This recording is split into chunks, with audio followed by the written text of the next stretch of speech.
I always say my wife, when my wife was pregnant, I say my wife, you know, she's pregnant.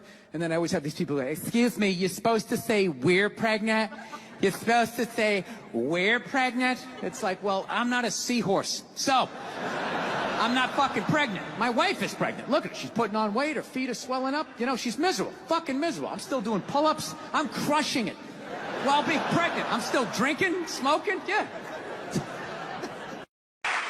You know what women hate is when you tell them to calm down, right? So now when she yells at me, I just go, love your energy.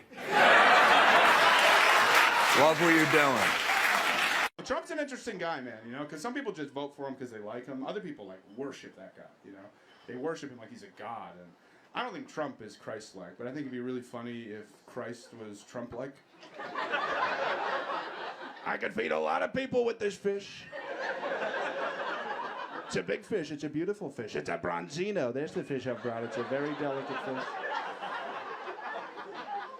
They hung me on the cross, these nasty people. Would you believe it? They hung me on the cross. I'm not going to say it was the Jews, but they were there. They were definitely there, those Jews. They were watching me and taunting me. They hung me on the cross, and the fake news didn't tell you it was a capital T. I would never be hung on a lowercase t. That's extremely disrespectful. Dear President Trump, I'm starting to regret my vote. What? Now? Now you're starting to regret. Yeah, that's right. I mean, I was fine in the beginning. I can overlook, and I'm okay with the blatant racism and the crass sexism and the deranged narcissism and pandering to Nazis and supporting pedophiles and proudly bragging about being a sexual predator and paying your mistress to have an abortion and openly cheating your employees and mocking the disabled and praising murderous dictators and the constant pathological lying, the petty vindictive cruelty, the staggering ineptitude, the unapologetic corruption, the nepotism, the mob ties, the calculated mendacity, ignorance as to how American government works, encouraging violence against those that question your authority, the theft of our tax dollars to pay off your mountain of debt and or go golfing. Did I mention the relentless lying? You're a liar. Being a white nationalist, demonizing immigrants, the obvious disregard of the Bill of Rights, lying about whether Russia had hacked our election when you knew all along it had, then lying about it, the collusion with our sworn enemy and the sworn enemy of democracy. Sends a long one, it defines Rooney sends a long one, and that is a long one, and it's a goal! Corner!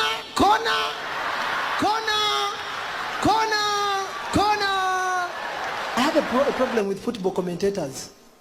When you're watching it on TV, everything is okay. Not so. Brian Prussia gets the ball, finds the ball, ooh, sends a long one, everything that's a nice pass, everything is good. Not so. Come to Africa. Come to Africa, especially if you're listening to it on radio. The story is different. First of all, they hype. Van Persie gets the ball, Van Persie don't be like, Van Persie! Even when it's just midway the pitch, the way the guy shouts, you might think they're about to score. Huh? Especially when you're listening to it on radio. One time I was listening to a match, and that's how I lost my radio. The guy kept, I remember it was Manu playing. Oh, Rooney with the ball. Rooney finds the gig, the gig sends a long one. It finds Rooney sends a long one, and that is a long one, and it's a goal! Corner!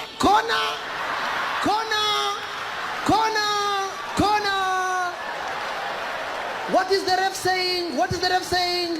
Ref is saying it's a throw-in. I kicked the radio. One thing that I noticed as a fourth grade teacher is that in America, we expect children to know things about the English language that most adults don't even know. Like, is there anyone in here that can name the 4 sentence types? You see that? Room full of intelligent adults. No one in here can tell me what 9 and 10-year-olds across the country will be tested on. The 4 sentence types: declarative, imperative, exclamatory, interrogative. Declarative, make a statement. Imperative, give an order. Exclamatory, show emotion. Interrogative, ask a question. Now, I understand you cannot teach children's material to a room full of adults using children's examples. So I'll now teach you the 4 sentence types, having a very adult conversation. Declarative, make a statement. I am pregnant. Imperative, give an order. get rid of that baby. Exclamatory, show emotion. You said you'd pull out. Interrogative, ask a question. Why would you listen to me? Basket, thank you so much for giving me an opportunity to hang out with real Americans. The closest I have been to an American was some Ugandan who had an American accent from India. Let me tell you how hard it is to listen to these guys, man. Their American English is real American. Like the stuff you see on TV. We were hanging out having dinner. DeRay was there, Roberts was there, Donovan was there. We were having fun and they were speaking. I wasn't understanding anything. But I had a plan. I came with a strategy. Not to say anything but to respond. And the responses I got were, yeah. What's up? Nigga, what? My plan worked perfectly until they asked me a question. DeRay was like, yo, so my man, nigga, what did you say? Where you from? Yeah.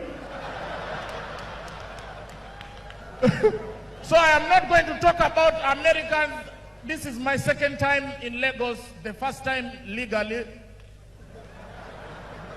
And I'm loving it. I'm loving every moment, man. Lagos is fine. Yay. Your food makes me emotional. I swear, your food is so nice. When I eat it, I literally cry. Because I don't eat pepper.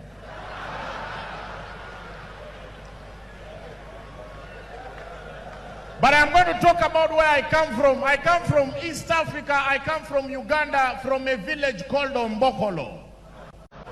If you're ever to come to Uganda, visit Ombokolo, you will know the people come from there. Our English is bad. I am the only export English wife. There are some words we cannot pronounce, like sausages. You know sausages. You take a girl from Ombokolo to a restaurant and you ask her, what do you want to eat? She'll be like, I want this one. You say, what? This one. And for them, when they cannot pronounce something, they describe it. You say, what do you want to eat? This thing which looks like the nani over, this thing. You insist, what do you want to eat? They say, I want to eat the sewages. These sewages here. English is a problem in Ombokolo. You come to Ombokolo, you will enjoy. Like if you come to our schools, you know how teachers would teach you in English, they would teach you question tags. Like, I am going to the market. What's the question tag? And I. Some of you didn't go to school. We had a very stubborn student called Labeja. This time he came very smart. Came to class and the teacher was like, wow, Labeja, you are smart. He was like, aye. Question tags were a problem. The teacher said, Labeja, that is wrong. Okay, add the question tag. Okello is going to get mangoes. Labeja said, that is simple. What is the answer? Let him go. The teacher said, no, Labeja, that is wrong. Okay, the same question. Okello is going to get mangoes. Reconstruct the sentence without changing the meaning, but beginning with mangoes. Okello said, no problem. Mangoes. Okello is coming for you. Breaking news, we will not be continuing Valentine's this year due to the higher rates of single people. We are shutting down Valentine's Day. Unfortunately, we will only see Valentine's next year. Stay tuned. The Russians, the most feared people on the planet. Why? Because of how they speak. I don't care who you are, you cannot deny that when a Russian speaks, you are not comfortable. As soon as they open their mouths, yeah, go to kill you, break you. I destroy your family. Even if they say nice things, it still sounds menacing and dangerous. Yeah, fluffy rabbits and teddy bears. Happy Valentine's Day. Sounds like a threat. Countries have like strange names. Like for example, United States of America. What are you showing off about? That's their name, the United States of the whole point of a country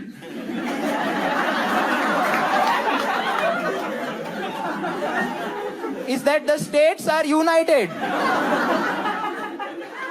It's like calling a book the United Pages of this book.